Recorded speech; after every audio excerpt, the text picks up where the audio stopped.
সব খেলতে আর ভাই তুই আর আয় করিস না, তুই আয় করিস না, আয় করিস না আর মুই আর আবার না করিম, আবার না করিম আর।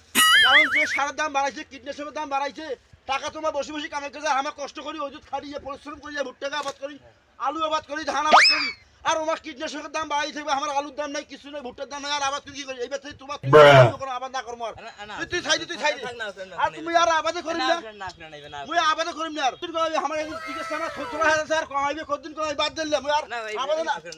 আর তুই মগে এইখানে না ভাই এই আবাদ করে কি করিম? এই আবাদ আর করিম না, এই করিম না, আলু টালু হেসে কিছু করিম না, যা সব করে ফেলতেন। আমাদের কৃষককে সবাই লস খাওয়াচ্ছে। এই যে দেখেন কত কষ্ট করে আমরা আলু আবাদ করছি, সরষে আবাদ করছি, মূলা আবাদ করছি, ভাই দাম নাই। আলাইকুম, আমি আপনাদের সামনে দুটো কথা বলতে চাই। তো কৃষককে কোলে তুলুন, আর কলমের খোসা দিয়ে যারা টাকা মেরে খায়, রাতের আন্ধারে বড়লোক হয়, তাদেরকে দূরে ফেলুন। সুন্দর সমাজ গড়ুন, ভালো পরিবেশ গঠন করুন। তো আমরা করি কি ভাই, আমাদের যে যুগের লোক এখন বর্তমান, আমরা সেই লোকগুলোকে ভালোবাসি না, কৃষককে দূরে ফেলে দিচ্ছি।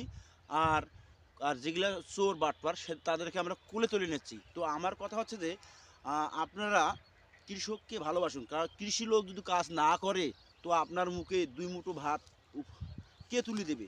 তো সেটাই আমাদেরকে লক্ষ্য করতে হবে।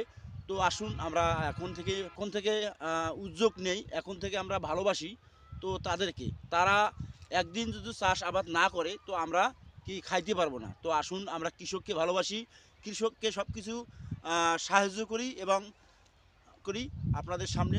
খোদা হাফেজ।